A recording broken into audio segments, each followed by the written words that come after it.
welcome to another episode of ArtCo Drone Solutions. We've got a great show tonight. We have a great guest from old Surrey, England, Sean Hickey, aka Geeksvana on YouTube. Take it away, Sean. Hey guys, how are we all this evening? Thanks for having me here, Art. Nice to see people in the chat like Steve Carpenter, old guy in a drone. How you doing? Great. So you are located in Surrey, England. How far is that from London? Very close. Surrey borders London. It's what they call the home counties.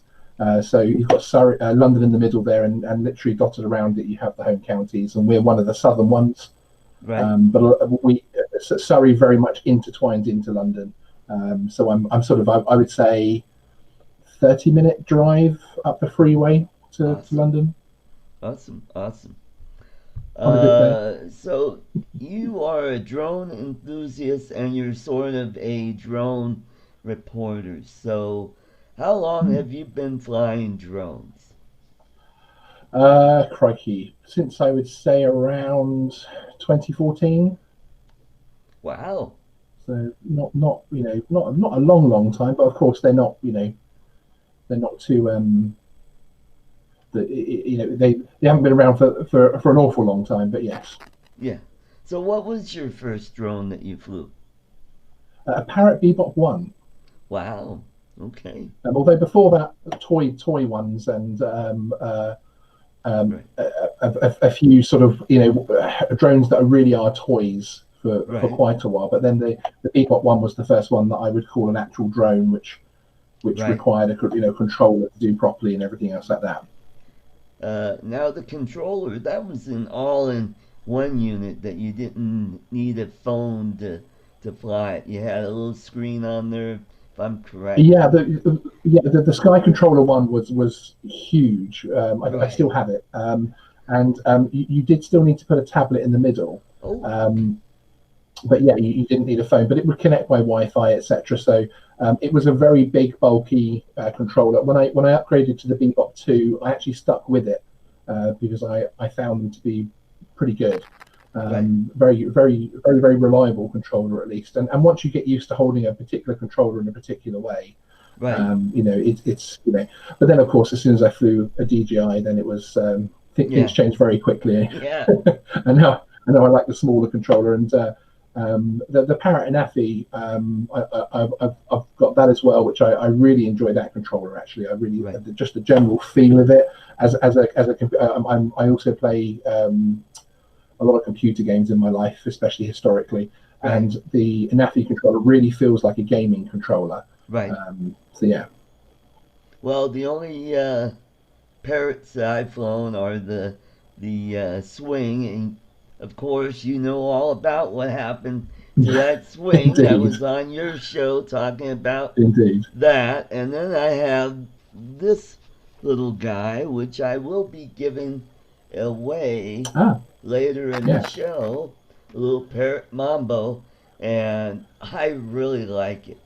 I really do. Yeah, they're good little drones. It flies about as good as the Tello, but doesn't have a camera on. But they do have a camera that you can put on it, and you get FPV goggles with it.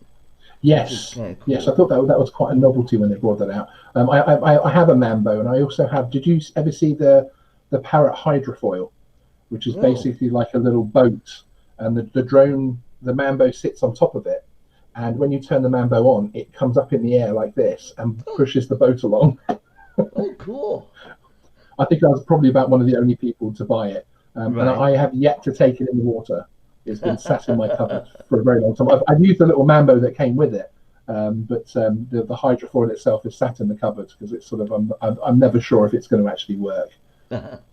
Well, the good thing about it is since I lost that swing, I had an extra controller and found out that the Mambo uses the same controller. And I think there's another one of their drones that uses the same controller.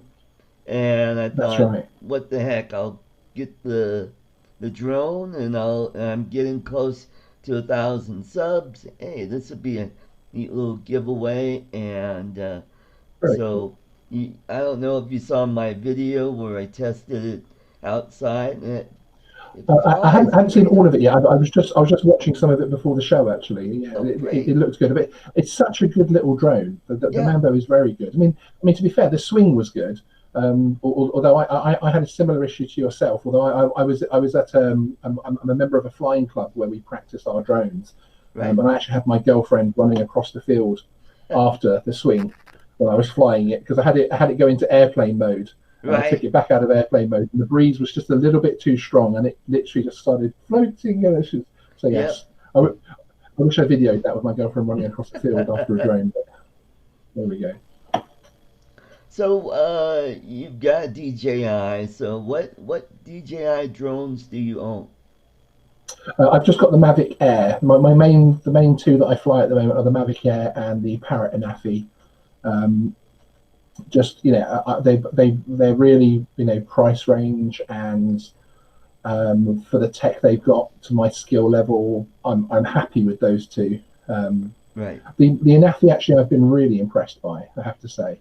Yeah, I've Um, been hearing a lot of really good stuff on the Parrot and yeah, Nafi, and I also have a Mavic Air, and I just nice. love it. That's my main drone, and it it takes just as good pictures as the Phantom 3 and probably the early Phantom 4s. It's got Mhm. a 4K camera on it, and does a great job. It No, handles pretty well in it's a windy very capable conditions. little drone. I found the Anafi is very it felt very different. I really enjoyed the Bebop 2, and when I decided to get the Mavic Air, I was quite sort of sad to see the Bebop 2 get retired because obviously it's only 1080p, it's not 4K. So now I've got this 4K drone and one with all the tech on it that it has, Right, that the Air has. I was very pleased, but I was sad to see the Bebop 2 go because I never ever had a problem with it. I never had any kind of issues. It never disconnected. Really rock solid drone. right, So when I thought about getting something else, the Anafi was for me an obvious choice to at least try out first. right, And I've been really pleased with it. It's a very different drone. Obviously, it doesn't have the avoidance systems on it and that type of thing. It's very almost it's very buzzy in the sky. It's very twitchy. yeah, Has a very different feel to it. But again, I have to say, for me so far, it's a very solid drone as well. It sticks to where you want it to go to. I took it up to 400 feet straight away in its first flight. It gave me plenty of confidence. great, So yeah, I was really pleased with that. great. So, uh, do you do a lot of your flying in Surrey, or do you go elsewhere out in the country? Yeah, I mean, I try to go a little bit further out. I found I'm a big permission flyer.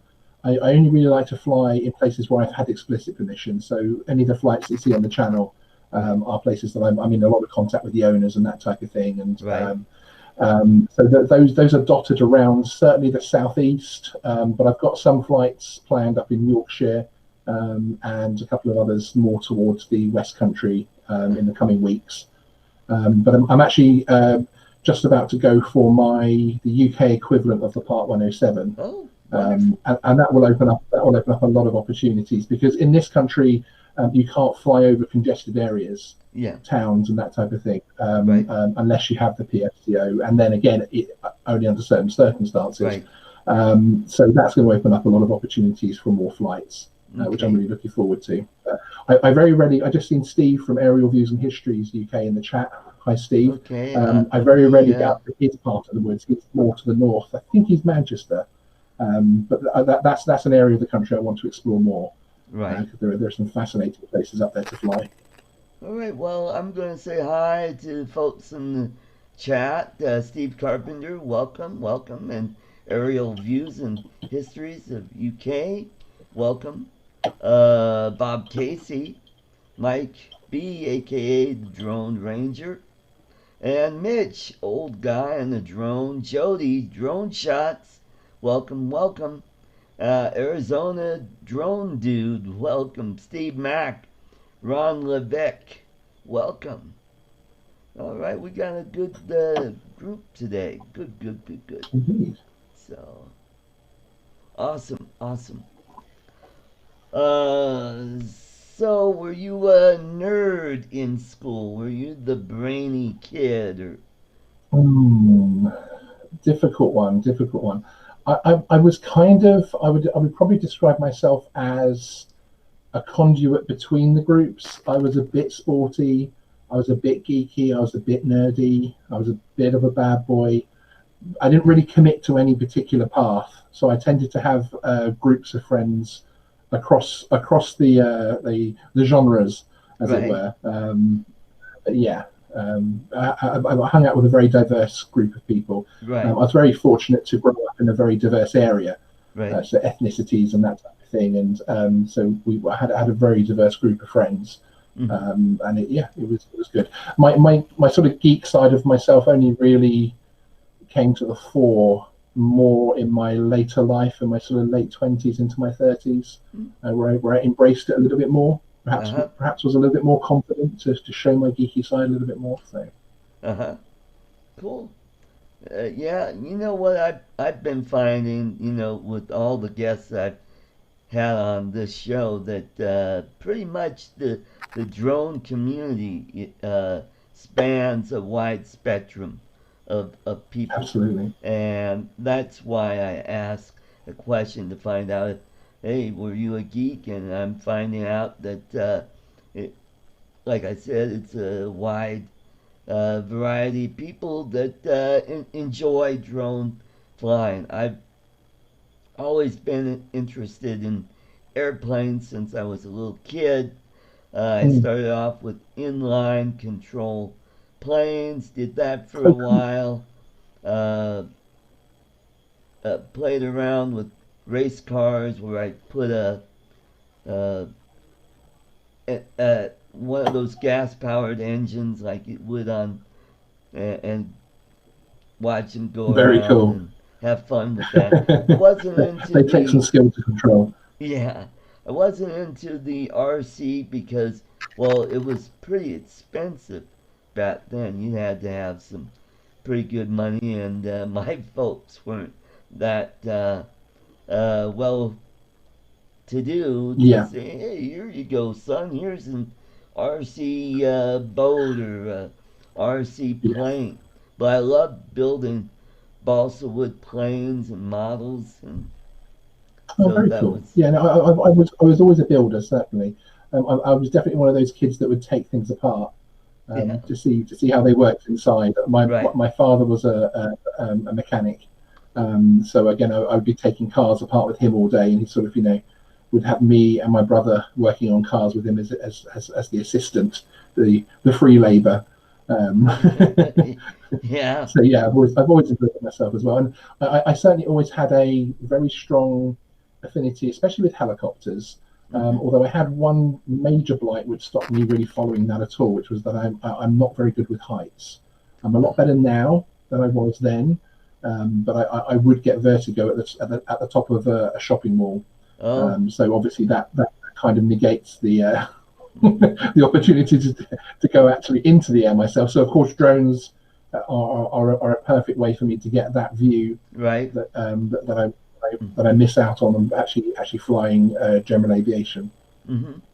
So have you built any drones, or you just buy them off shelf ready to go? Yeah, yeah, I'm a retail only guy at the moment.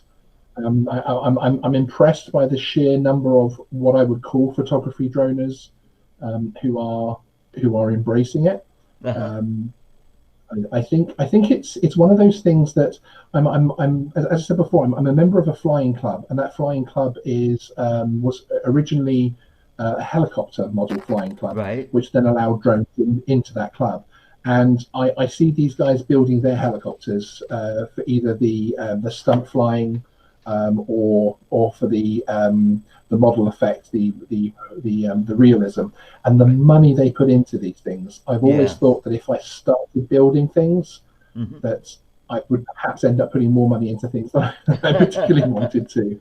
Whereas at least when you buy a DJI off the shelf, you've spent your money, you've got your toy, go fly it. But hey, as I say, you may come back in a year and find my channel's a racing FPV channel. Who knows?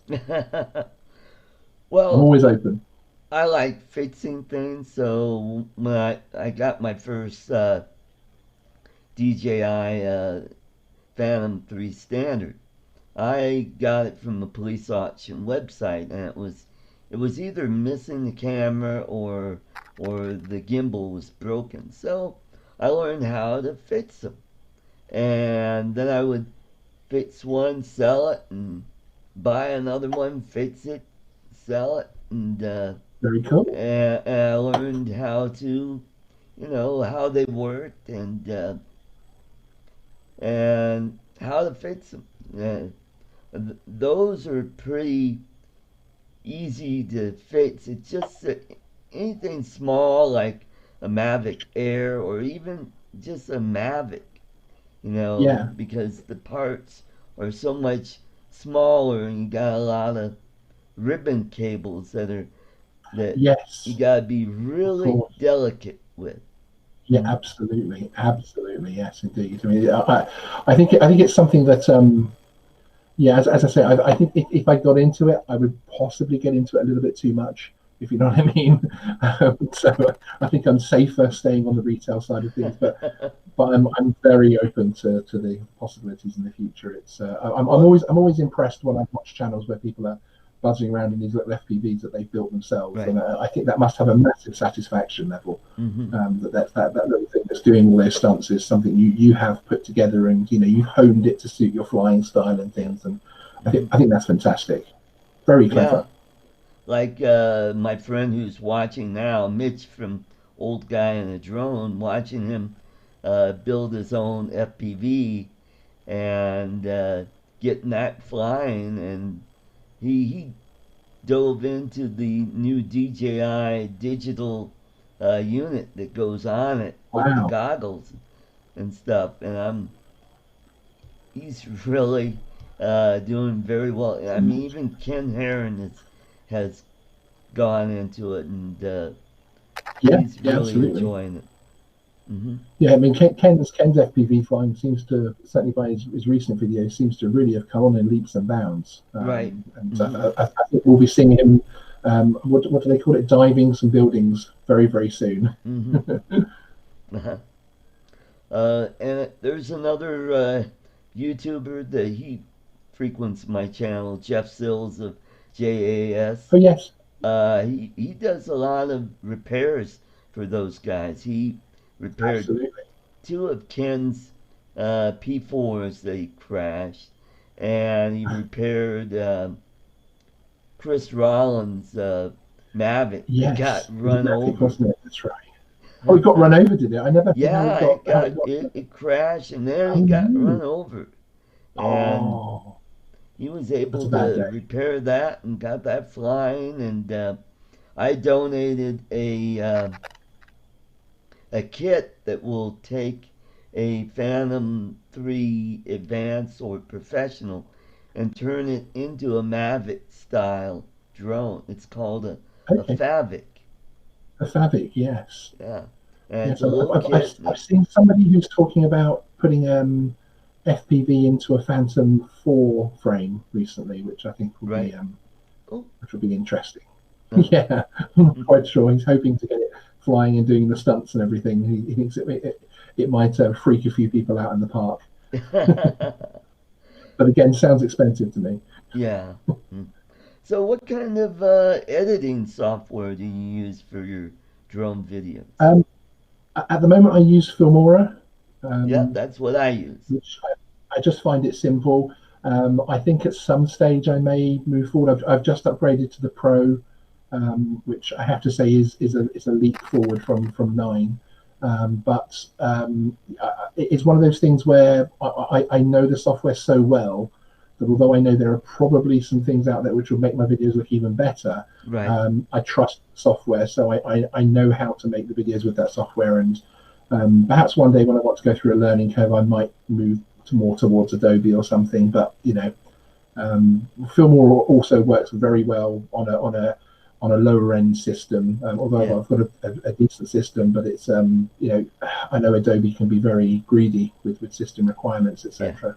You were saying you use Filmora as well. Yes, I do. I have Filmora 9. I just upgraded it a couple months ago.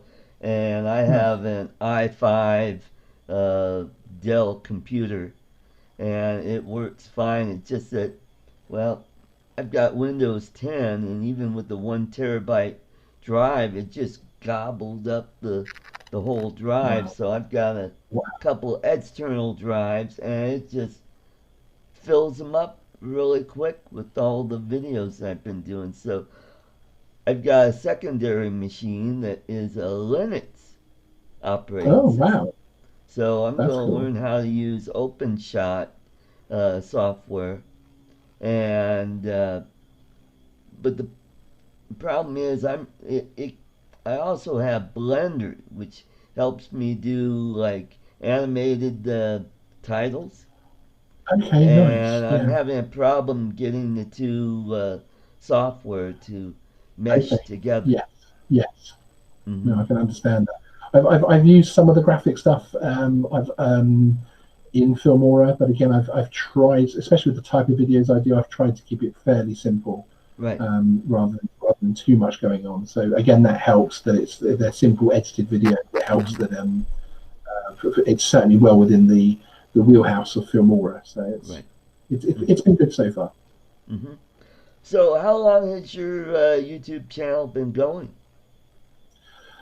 Crikey. I think I've owned the YouTube channel and the name Geeksvana since I think 2011, 2012, but I've Wow. only been operating as a drone channel and operating as a channel full stop since about March or April time. Right. Just a few months so far. Oh, I wow. think we're one or two videos off our 80th video, so we're still not even at 100 videos yet. We're very new, the new kids on the block. Well, this channel is about a year and 3/4, or a year and a Okay, half, and I just broke the 1,000K yes, subscribers. congratulations. Thank you very much. And now I've Fantastic. got just got to build up the watch hours so I could be monetized. So right now I'm at what is it? Oh yeah, I'm at 1K hours of watch hours right now. So I'm a quarter of the way there. Just and I gotta get the other 3/4 within a year, Yes, and then I yes, can indeed. monetize this channel. But I think as I get more subscribers, I think that watch time is going to start building up. Exactly. Yeah, it does take time to build these things up. Yep. But yeah, as you've just got to keep plodding away, haven't you? Really. So Hmm. Yeah, it's all I mean, about putting out I'm content. enjoying it at the moment because Pardon? I'm obviously growing from being very small. I'm enjoying it at the moment more than anything because I'm growing from being very small, Right. and a lot of what we do hasn't been formulated too much yet. So we're sort of listening to the audience at the moment, and hopefully by the time we get ourselves up to that 1,000 mark and the 4,000 hours, we would have found the formula that works with our audience. Right. But at the moment, it's still just a lot of fun. So Right. it's good. But yeah, I mean, it is all about that watch time these days, isn't it? Once you've Hmm. hit that 1,000 subs, it almost doesn't matter Hmm. how many subs Hmm. you've got these days. Past that 1,000, it's the watch time and the views. I Right. mean, we regularly get more views than we have subscribers, Right. and it's just converting those people across Hmm. slowly but surely. But it's getting there. Right. And you'll learn stuff like end cards and thumbnails and oh, and tags too. When you're uploading a video, it's important to get the right tags and what I've noticed is I just got TubeBuddy. I just have the free Oh version yes, of yeah, it, yeah, very good and system. that's Yeah, been very helpful because I go back to some of my earlier drones and I go or drone videos, and I'll punch up the tags, and then I'll notice a little uptick in yes, those videos indeed. because No, it's good. Yes, yeah. It's an art bringing it all together, really, isn't it? It's as long mm, as you tick the boxes. I think I have a checklist of about 20 things that I do to each right. new video to make sure it gets as much Mhm. notice as possible from social media and of course from YouTube itself. So yeah, but again, it's that thing as well that we have that fight, as it were, as a small non-monetized channels, that if somebody puts in a search for something and there's your video and someone's video that's monetized, it's always, of course, generally going to throw them the monetized video, Right. because that's, of course, making YouTube money as well, which is fair enough. So we have to find those niches Yeah. and find those pockets where the larger channels aren't covering. So Right. it's a lot of fun. And also when you do the tags, also put in the name of your channel in there because I think Yes, over time, then that kind of YouTube will say, "Hey, look, hey, that channel name keeps coming up," and they'll start recommending your channel more often. exactly. Uh, right Exactly. now, my biggest drone video is of this drive-in theater that I filmed earlier this year, and Brilliant. that's really taken off. I think it's because drive-in theaters are getting rarer and rarer here in the United States, and it's kind of a novelty. And somebody does Exactly. a drone video. Oh wow, that's cool. Yeah. Look Yeah. at that. Exactly. Exactly. Hmm. And I like to do buildings and lakes and ponds, nature stuff, and uh, what are the kind of places do you like to film? And I like to do anything unusual. Really, I've flown a former RAF base, which was a nuclear weapons storage facility. Ah, That was very interesting. I've flown Europe's oldest mosque. They were oh, very, very kind to me, allowing me access into the grounds and everything. They were absolutely delightful. I have flown an Orthodox monastery in the center of Europe's largest cemetery. That oh, was a very wow, interesting experience. Out awesome. there for the sunrise, so it was very spooky walking through the largest cemetery in Europe.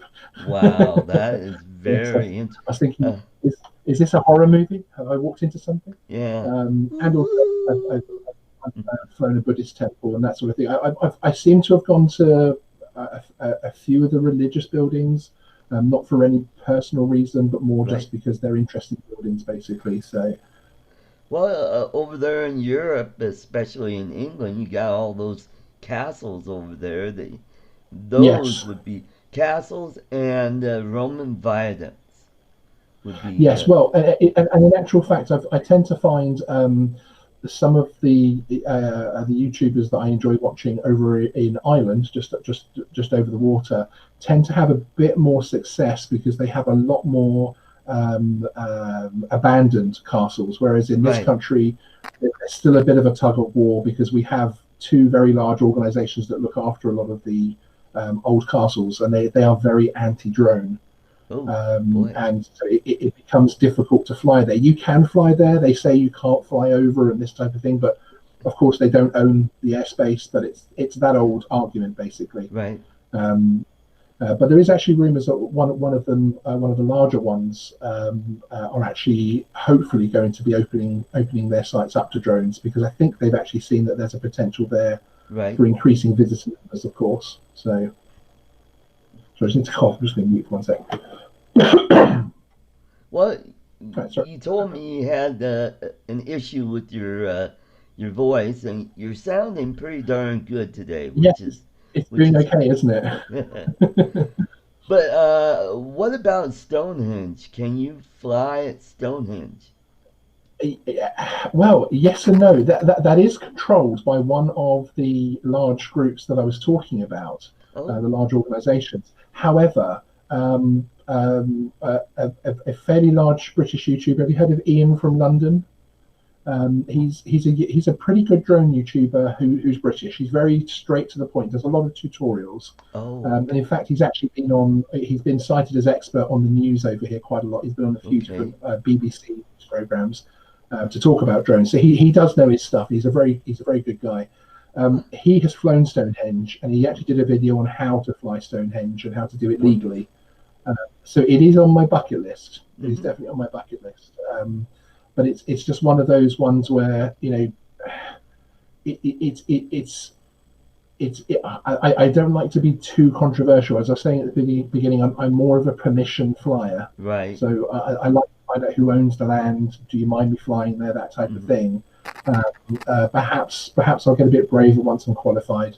But as a hobbyist, the last thing in the world I would want to do is crash somewhere and, you know, have to have that debate with the landowner, because it's all very well and good saying yes, you can fly over them and they can't stop you, but if you were to crash your drone there, you know, it's still going to cause an issue. Yeah. Well, what about Hadrian's Wall? That's a little bit how too come far that north guy for me. knows about stuff in England? Yeah, that's a little bit too far north Okay. for me.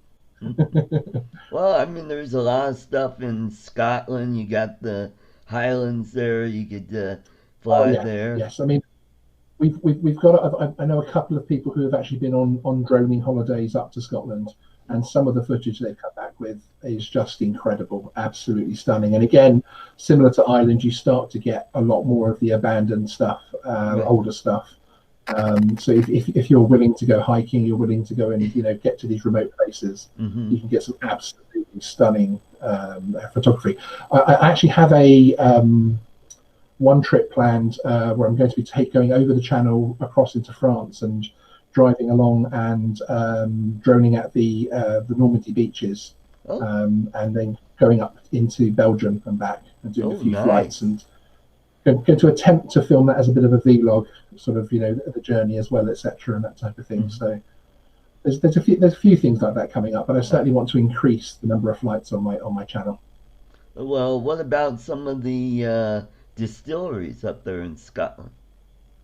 Will they allow you Yeah, to fly there? again, I think it would be, you would have difficulty on some of the regulations here with some of them. Again, if you've got permission, then fantastic. Right. But yeah. Hmm. Yeah, Ken The- Heron's done some videos where he did some flights around some distilleries that he was able to get permission to fly around, because some of those distilleries are very old. I mean, not compared to Europe old, but you know, a couple hundred years old. yeah, That's old over here. Here in Colorado, if it's 150 years old, that's old. But over there in Europe, that's like, oh, that was yesterday. yeah. My house is twice that old, and this place isn't particularly special in the area. So yeah, it's yeah, the history. We've certainly got history on our side for the beautiful sites. Hmm. And plus, Europe has such a rich history and such a lot of really interesting places that would be really neat to fly. Like some of the old World War I battlefields, like at Ypres would be a good place, Yes, because there's a lot of yeah, there's still a lot of craters there that no, you could indeed. I fly mean, over that and you could just see the craters yeah, no, indeed. I mean, some and the stunning footage. trenches. I'm looking forward to next year because there are some new drone regulations coming in, which, although are going to be a pain in the backside for what type of drones we can fly, and that obviously new regulations, there's always pains in the backside with that kind of thing. But it's going to be good from the point of view that it's going to be the same regulations across all 26 member Oh, states. So I'll be able to get in my car, hop on the Channel train, take my car across, and just basically fly in France and hmm. Italy, etc., with the same regulations that I fly here. So that, I think that's going to open up the possibility for some really fantastic flights. Well, and you got a lot of Gothic cathedrals there in Europe, especially in France and Germany, and then you Yes, got some of the World War II battle sites too, like you said, Normandy. Boy, I yes, would indeed. love to fly that if you could, you know, kind of go up the cliffs, and then all of a sudden you could see the the the artillery placements, and you could see, oh boy, that really Yeah, gets no, me indeed. going. I'm a It big would be amazing. history buff, so Europe Excellent. would be a I would just have a blast in Europe. And one of the channels that I just started following is the Great War, which talks about World War I, and it's a week by week. Uh, it started in 2014, and it spanned the whole war, and it did day by day and really in depth. And I'm learning so much about World War I, and I'm like, oh wow, I didn't know that. And I've never heard of that city, and like Tannenberg, I've heard of that. I knew that was a big battle on the Eastern Front, but Lemberg, which is now Liv, which is in Ukraine, and learning a lot about the Austro-Hungarian Empire, and of course the Yes, Prussian Empire that became Germany, and so. exactly. Yes, it's absolutely fascinating. It really is. Mhm. And also, you're fairly close to Spain, and there's a lot of Roman aqueducts there, and a lot of, Yes. oh, and So coliseums have a too. trip to Greece next year where my drone will be coming with me. Oh Because boy. again, that's obviously, you can't get much more historic than Greece. Yep. And they've got some pretty good drone laws. So I'm looking forward to that. Right. And there's some pretty interesting places in uh, what was used to be Yugoslavia, like Croatia and Bosnia Herzegovina and Serbia, and all those Yeah, places have a lot of no, indeed. history there. You just can't go to, uh, oh God, I'm trying to think of the name of the city where they filmed Game of Thrones. That's not Kosovo, is it? I don't know. I have Oh, to admit, I'm not much of it's a Game of Motar, I Thrones fan. think. Okay. Yeah, it's right on the coast, and one of the YouTubers that I follow, Will Dosovich, he takes his drone wherever he goes, and he's got ancestors from Croatia, and he flew out to that castle. I'm like, oh, holy cow! I'm surprised they didn't raise a fit over that. Yeah, Yeah, indeed. Yeah, there are some pretty the regulations on drones at the moment across parts of Europe are very either extremely stringent. You go into Belgium and it's extremely tighter, but then you right, go further out into some of the outlying states, and it's actually very open. And you can not get away with a lot, but right. people don't seem to be quite as het up about these tiny little flying cameras in the sky. They don't seem to mind them as much, which is cool. Well, I'm going to do a little housekeeping here and welcome Lloyd Mendenhall, the grumpy vlogger. Welcome to the show. And Mitch from Old Guy in the Drone. Welcome to the show. Welcome, welcome. And we're going to switch our gears a bit here. We're going to do a new segment called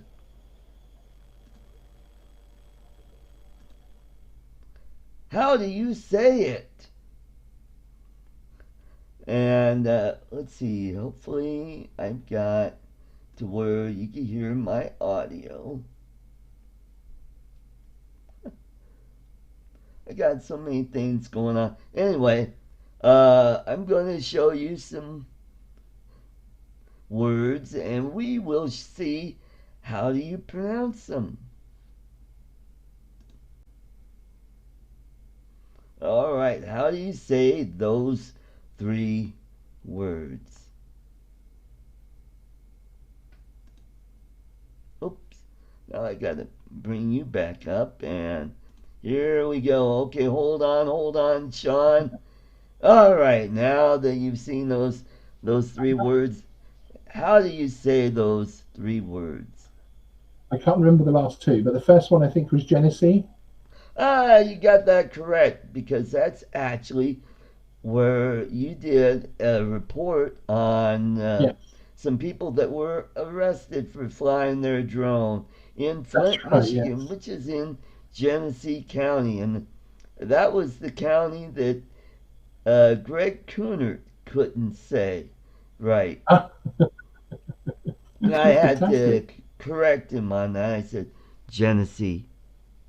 And the other one, well, we'll just quickly go back to it. And what Yeah. I'll do is, all right, give you a chance to take a look here.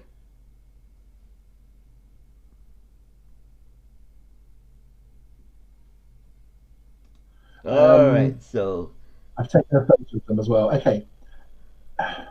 Arapahoa. Arapahoa. I want to say Arapahoa, but I feel like it's going to be like, Siobhan, the name, that it's completely different written down. Um, Arafo? no. No. Oh, It go on, tell me. is Arapaho. Ah, My dad was quite a traveler in Europe, and he met a couple from Australia, and they came to visit us one time, and I was driving them up in the mountains, and Gwen said, "What's this Arapaho?" And I said, "It's Arapaho." And how do you say that last word? I'll give you a well, the chance. last one, you know, when you have a rude word written down phonetically so that people trick you into saying, I feel like it's one of those, but I'm going to say Cuyahoga. Ooh, you're really close. It's Cuyahoga. Ah, Yep. Cuyahoga. Okay. And it is one of the places where I perform comedy, which is Cuyahoga Falls, which is near Akron, Excellent. Ohio. So Very cool. you did pretty well. You only messed up on Arapaho. But yep. Indeed. You're completely wrong on one of them. However, there are some Aussie towns that I'm like going, I would have trouble trying to pronounce Yeah. some of Well, those when towns. I was on Greg's show, he did the stump the palm or whatever he called it for that Oh, night, Stump the and Palm. I literally I didn't get a single one. And he was saying things to me, and if somebody afterwards had said, "Hey, don't worry, Sean, he actually made all of those up," I would have believed them. It, I was so lost. He was saying things to me, and he was saying, "What is A?" And I can't even remember them now. And yeah, I was so lost. It was highly embarrassing. But there we go. But they are halfway around the world from us. So Yes, there that's he is. right. Hi, Greg, in the chat. Gong the pond. Yeah, Yeah, he gone, will gone attest the to just how palm. bad it Yep. was. Although it was So, for me, that was about 3:30 a.m. So the fact that I could understand English at that point, I think was pretty good. well, I'm going to show the video that I did for the contest, which we're going to have the giveaway here. So here we go with the video on the giveaway.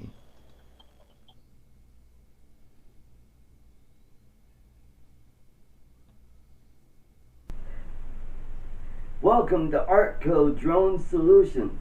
Hey, we've got another giveaway. Yes, I am going to give away this Parrot Mambo. And the reason I'm giving this away is I'm getting close to 1K subscribers. So when I get over 1,000 subscribers, I am going to pick a winner in the comment section down below. Just comment, I want that Parrot Mambo. You enter that in, and I will put it in the Guessimatron, and I will pick a winner. This is a great little drone. Let me tell you. Put it right there. Take this. And, alright, it's already bound. Look at that. Look at how stable that is. I mean, that is about as stable as a Tello. And I really like it. I wish I wasn't giving this bad boy away.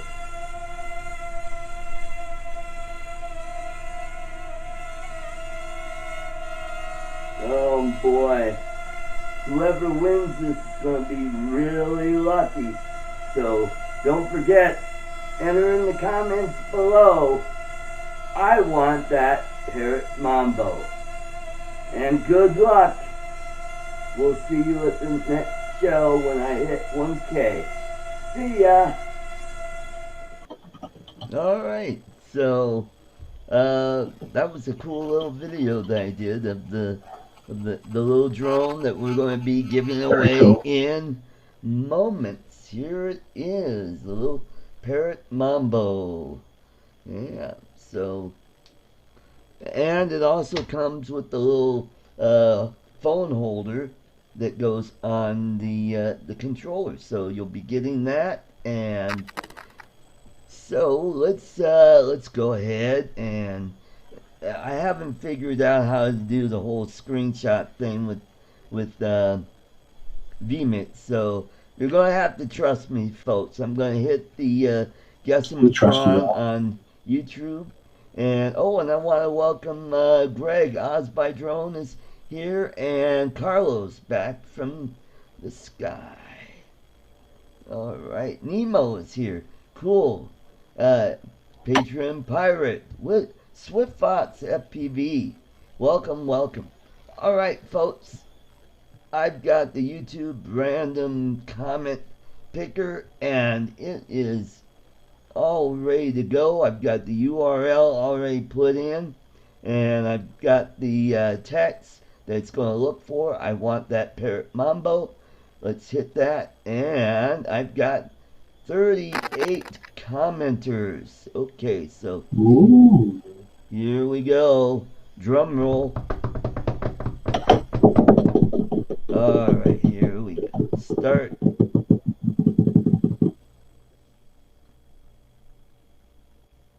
And the winner is Troy from NoCo Silver.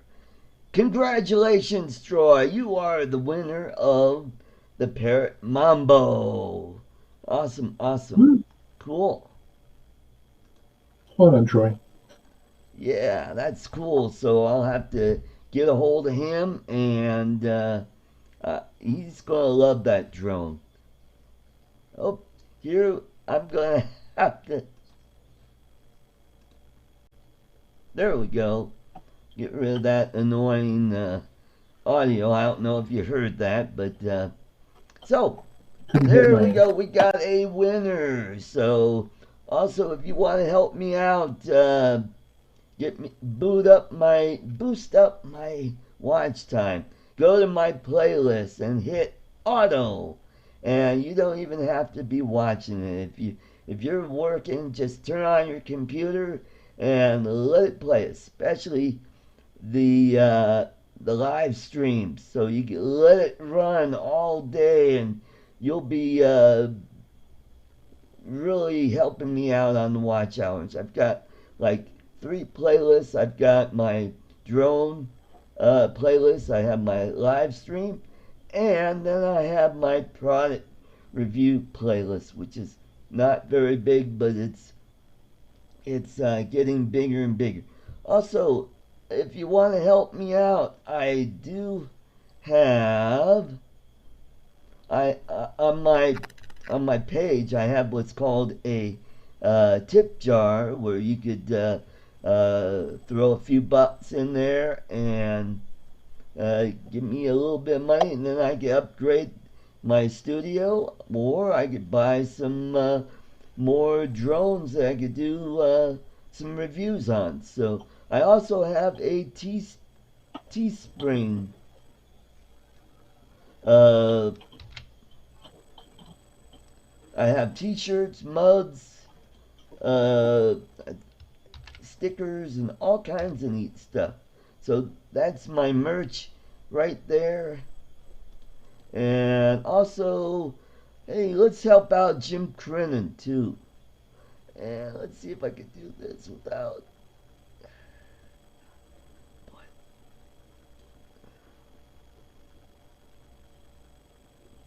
Okay, so all right, let's. Back from the sky. His tip is not to bet on the horses. I agree with that. Back from the sky.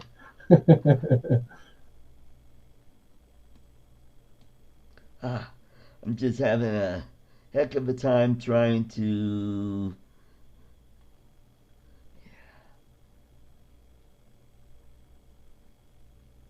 Oh boy. Anyway, I've got a link in the description. Let's help out Jim Crennan. He needs a lot of help. He's a great guy. He's dealing with cancer and stuff like that. So help him out. Very cool. Alrighty, so I've done that. Oh, what is your first computer that you bought? I suppose technically it was the Atari games console, which was purchased for me when I was a very small boy. First computer I personally bought was probably a Dell laptop. Cool. Many moons ago. Again, that would have been back then. That would have been bought more on budget than any kind of desire to own one. But it was very good for me. It did very well.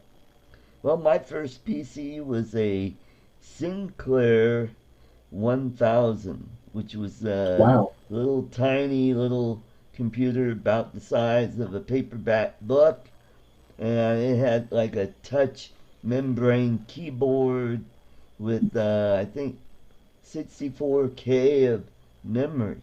Wow.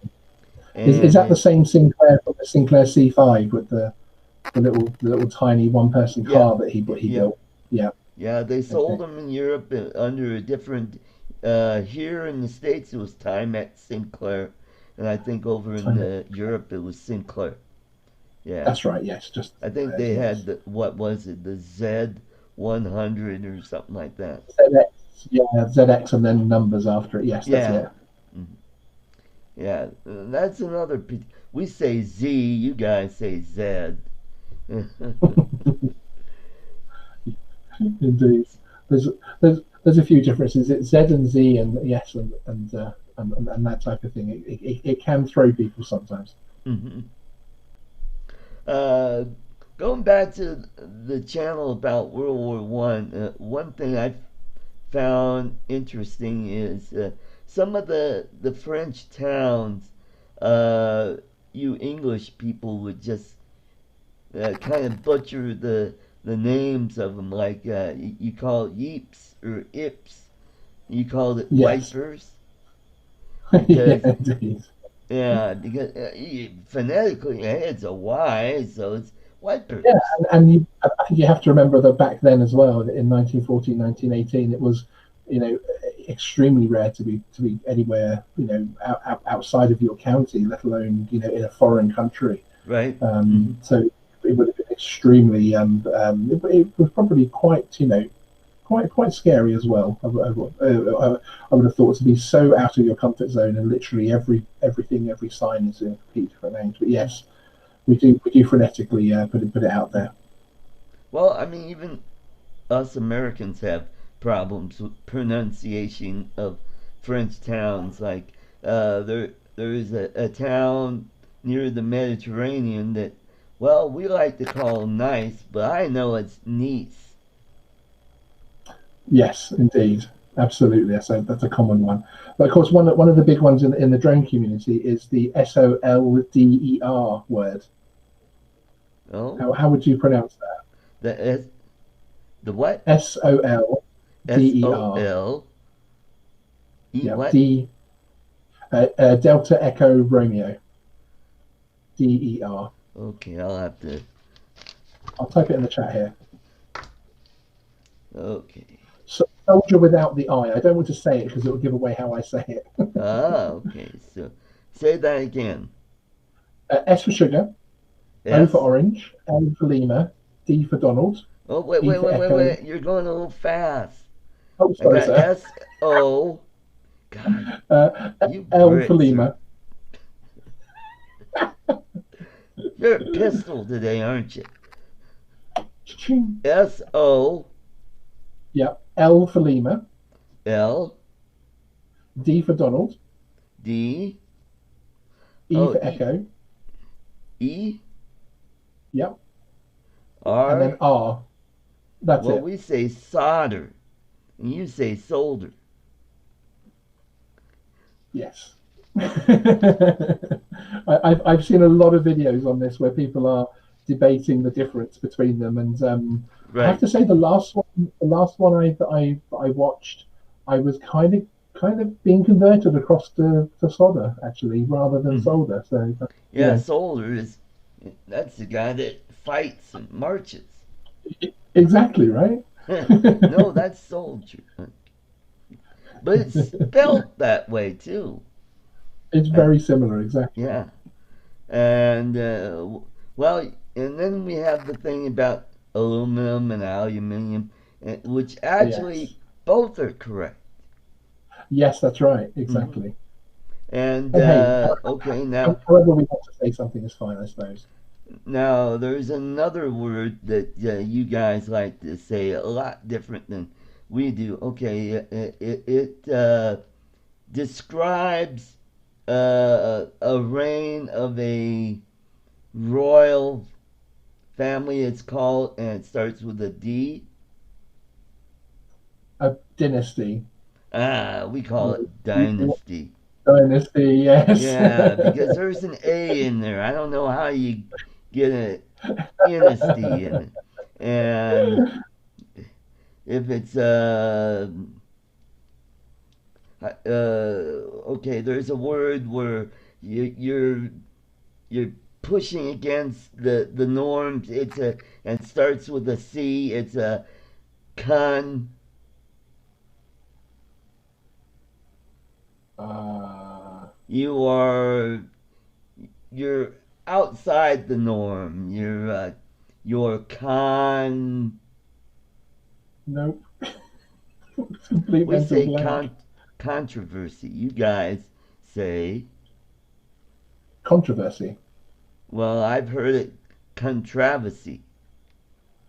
I've yeah, no, I've never heard that over here myself, Yeah. but perhaps again the dialects even within the UK, despite being such a small country, England especially, the accents differ so wildly. I mean, I have the typical ish Surrey accent. You've only got to go far north as really Yorkshire, which is only a couple of hours drive, and the accent starts to change quite dramatically. Okay, and what do you call that place where you exercise? And it starts The with a gym, G. Huh? Well, the the gym, long. No, it's. gymnasium. Well, I've heard gymnasium in England. Oh, crikey.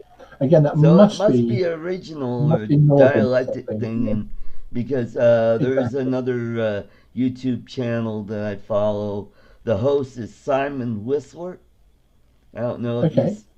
I think his channel is biographics, and then they do some other stuff, and I'll watch him, and he'll say, "It was a controversy." What? Wow. Yeah. A Where'd you dynasty, get that from? or I did have to retrain myself slightly because for some bizarre reason, which a few commenters started to pick me up on some of my videos, right? I was saying DGI rather than DJI. I actually watched the videos back and I was like, yeah, I'm doing it. I'm saying DGI. So yeah, it was great having you on. Thank you for coming on. Thank So, you. do you have any questions or anything to add? No, apart from the fact that I see Paul Murray in the chat, Oh, Paul and I am Murray. still, Well, I'm welcome, still welcome, 100. Paul.